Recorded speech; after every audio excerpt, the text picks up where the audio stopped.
Você acreditaria se eu dissesse que uma hóstia consagrada se transformou em carne humana viva durante uma missa e que a ciência confirmou cada detalhe disso? E se eu te mostrasse um corpo de uma santa que, mesmo morta há mais de um século, ainda tem unhas e cabelos crescendo como se estivesse apenas dormindo?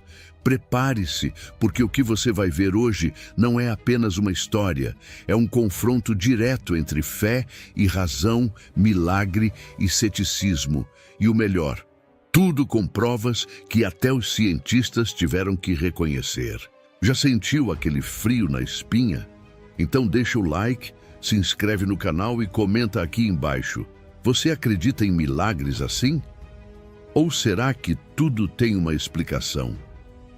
Durante o século VIII, em uma pequena cidade italiana chamada Lanciano, um monge da Ordem de São Basílio celebrava a Santa Missa.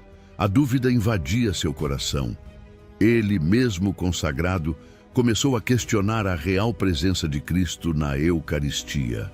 Em meio à celebração, quando pronunciou as palavras da consagração, "Isto é o meu corpo, este é o cálice do meu sangue", algo totalmente inesperado aconteceu.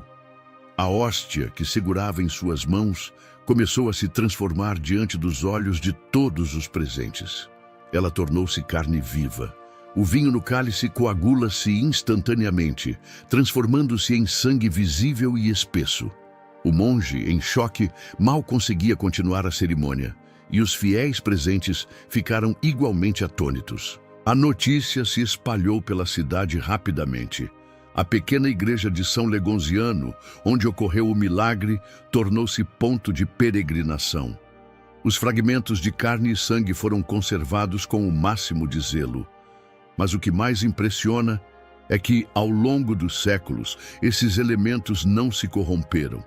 Apesar de estarem expostos ao ar, à luz e a todas as influências do tempo, a carne e o sangue permaneceram intactos. Isso se deu por nada menos que 12 séculos, algo, aos olhos humanos, absolutamente inexplicável. Por mais que se buscasse deterioração ou decomposição, ela nunca veio. É como se o tempo respeitasse aquela matéria sagrada. Avançando para o século XX, a Igreja decidiu submeter o milagre ao crivo da ciência. Em 1970, foi confiado à Universidade de Siena o estudo profundo sobre a carne e o sangue de Lanciano. Nenhum padre, bispo ou autoridade eclesiástica participou dos exames. Os cientistas, entre eles o Dr. Odoardo Linoli, realizaram uma análise rigorosa de composição e estrutura. Após meses de estudo, em 1971, os resultados foram publicados. Tratava-se de carne verdadeira, sangue verdadeiro, ambos da espécie humana. O tipo sanguíneo era AB, coincidentemente o mesmo encontrado no Santo Sudário de Turim, uma relíquia também associada a Jesus Cristo. Mas os detalhes não param por aí. A carne era do tecido muscular do coração, especificamente do miocárdio, endocárdio e nervo vago. Em outras palavras, a carne era de um coração humano vivo, no exato momento de sofrimento. Isso porque o tipo de contração e tensão do tecido indicava que o coração havia sido extraído durante intensa agonia, como num estado de martírio. O sangue, além de conter proteínas normais, apresentava minerais como fósforo, potássio, sódio, cálcio, entre outros, todos compatíveis com sangue humano fresco. A questão é, como isso se manteve preservado por tantos séculos? Outro fenômeno extraordinário foi identificado durante a pesagem do sangue coagulado. As 5 pedras de sangue, todas de tamanhos diferentes, quando pesadas individualmente, apresentavam exatamente o mesmo peso. E mais, juntas, elas tinham o mesmo peso de uma única. Um mistério que desafia as leis da física, como se a própria realidade tivesse sido moldada para abrigar algo sagrado. Um dos telegramas enviados pelos cientistas ao Vaticano foi direto ao ponto. Et verbum caro factum est. E o Verbo se fez carne, uma declaração forte, quase poética, reconhecendo o sobrenatural. Apesar da clareza das análises, há quem questione. Como em todo milagre, o ceticismo se apresenta. Alguns sugerem a possibilidade de fraude. E se alguém tivesse implantado aquela carne no momento da missa? E se tudo não passasse de truque? Mas a cronologia dos fatos, o contexto histórico e principalmente o exame científico afastam muitas dessas hipóteses. Afinal, para que houvesse uma encenação, seria necessário encontrar um coração humano vivo, extrair parte do tecido e sangue, tudo isso durante a missa, sem ninguém perceber.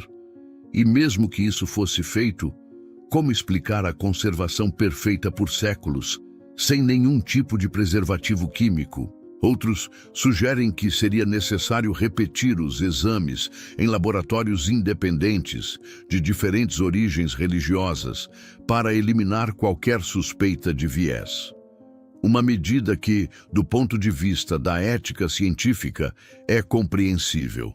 No entanto, até mesmo cientistas céticos reconhecem a singularidade do caso.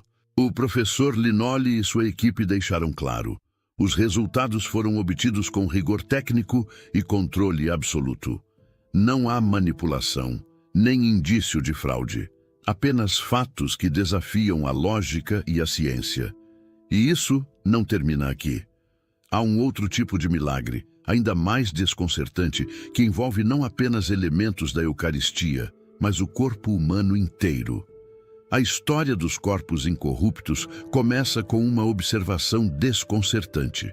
Ao longo dos séculos, diversos santos da Igreja Católica foram encontrados em perfeito estado de conservação, mesmo após décadas ou séculos sepultados. Um dos casos mais emblemáticos é o de Santa Bernadette Soubirous, a jovem vidente de Lourdes, na França.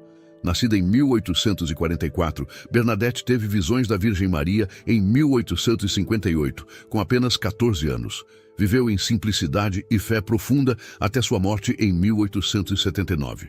Anos após seu falecimento, seu corpo foi exumado como parte do processo de beatificação. E o que se viu surpreendeu até os mais incrédulos. Ela estava intacta, como se apenas dormisse. O corpo foi retirado do túmulo em 1909, 30 anos após sua morte. A expectativa era encontrar apenas ossos. No entanto, a surpresa foi total. Sua pele ainda conservava coloração, seus membros estavam flexíveis e não havia nenhum odor de putrefação. O caixão por dentro estava úmido, algo que normalmente aceleraria a decomposição, mas o corpo permanecia preservado. A notícia se espalhou e mais exames foram feitos em 1919 e novamente em 1925. Em todas as ocasiões, os médicos que acompanharam o processo atestaram o estado inexplicável do corpo. E assim, Bernadette foi beatificada. O fenômeno dos corpos incorruptos não é exclusivo de Bernadette. Ao longo da história, dezenas de santos foram encontrados em condições semelhantes. Mas o que diferencia o caso dela é que, até hoje, seu corpo está exposto ao público, em uma redoma de vidro no convento de Saint-Gildard, em Nevers, França. Peregrinos do mundo todo visitam o local. E algo ainda mais espantoso: testemunhas relatam que as unhas e os cabelos de Bernadette continuam crescendo. Médicos que examinaram o corpo notaram também que há sangue em suas veias, sem sinais de coagulação. É como se o tempo tivesse congelado aquele corpo, ou como se a morte tivesse sido negada. A Igreja Católica trata esse fenômeno com extrema cautela. Nem todos os corpos de santos são incorruptos. E nem todos os corpos incorruptos são considerados milagres. Muitos passam por exames científicos para excluir possibilidades naturais de conservação, como embalsamamento, clima favorável ou composição química do solo. No caso de Bernadette, nada disso foi identificado. Seu corpo não foi tratado com nenhum tipo de conservante. E mais, o ambiente em que foi enterrada não oferecia qualquer vantagem para a preservação. tudo indicava que deveria estar totalmente decomposto. Mas o contrário aconteceu. Essa conservação misteriosa levanta questões profundas. A ciência tenta entender, mas não consegue explicar plenamente.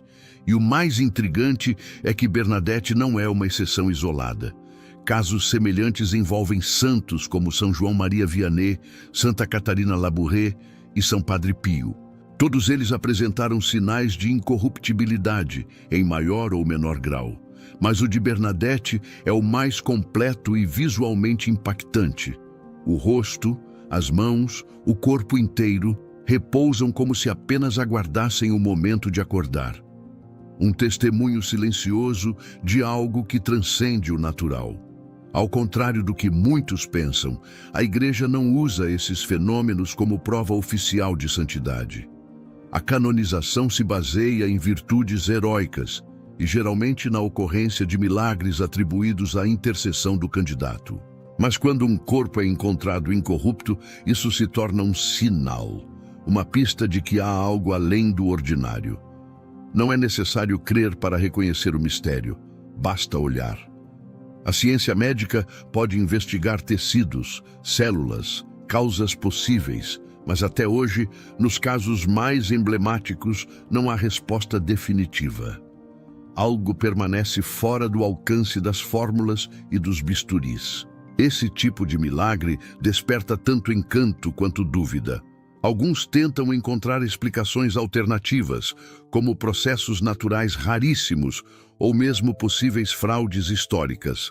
Mas no caso de Bernadette, todos os laudos são públicos, documentados e revisados por médicos e cientistas ao longo de décadas. O corpo está lá, visível, intacto. As freiras do convento cuidam dele com reverência. Dizem que, ao se aproximar, sente-se uma paz indescritível. O mistério dos corpos incorruptos desafia não apenas a ciência, mas também a própria lógica da morte. E ainda há outro fenômeno, tão misterioso quanto que envolve a presença de sangue vivo em relíquias centenárias. O milagre de Lanciano não se limita à fé. Ele foi colocado à prova pela ciência. Em 1970, o Dr. Odoardo Linoli, especialista em anatomia, liderou os exames na Universidade de Siena. A carne analisada era de um coração humano. E o sangue, do tipo AB, o mesmo do Santo Sudário. O mais espantoso, os tecidos estavam frescos, como se fossem retirados de uma pessoa viva naquele mesmo dia, apesar de terem mais de 1.200 anos. Os fragmentos de sangue coagulado também desafiaram a lógica. 5 pedras, de tamanhos diferentes, tinham exatamente o mesmo peso, sozinhas ou juntas. Os minerais encontrados, fósforo, potássio, sódio, confirmaram a origem humana do sangue, e nada indicava o uso de conservantes. Tudo isso foi documentado em laudo oficial, sem interferência da Igreja.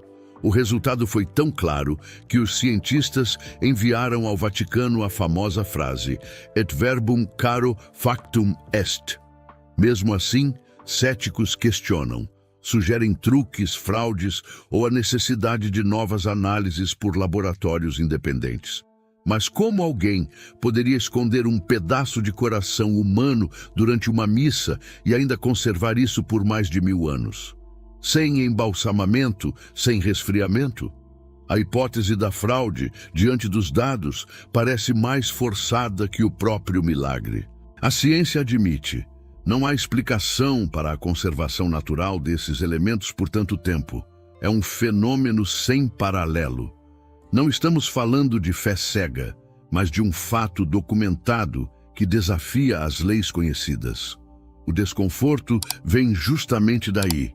Não se encaixa no que conhecemos e por isso incomoda tanto. Ainda assim, muitos pedem provas maiores. Por que não vemos milagres escancarados hoje, como membros amputados se regenerando diante das câmeras? É uma exigência moderna, milagres com transmissão ao vivo, mas talvez o sagrado não se revele sob demanda. Talvez o mistério continue sendo o filtro para separar o crente do cético. Em vez de respostas, o milagre lança perguntas. E nesse campo, tanto a fé quanto a ciência precisam de humildade.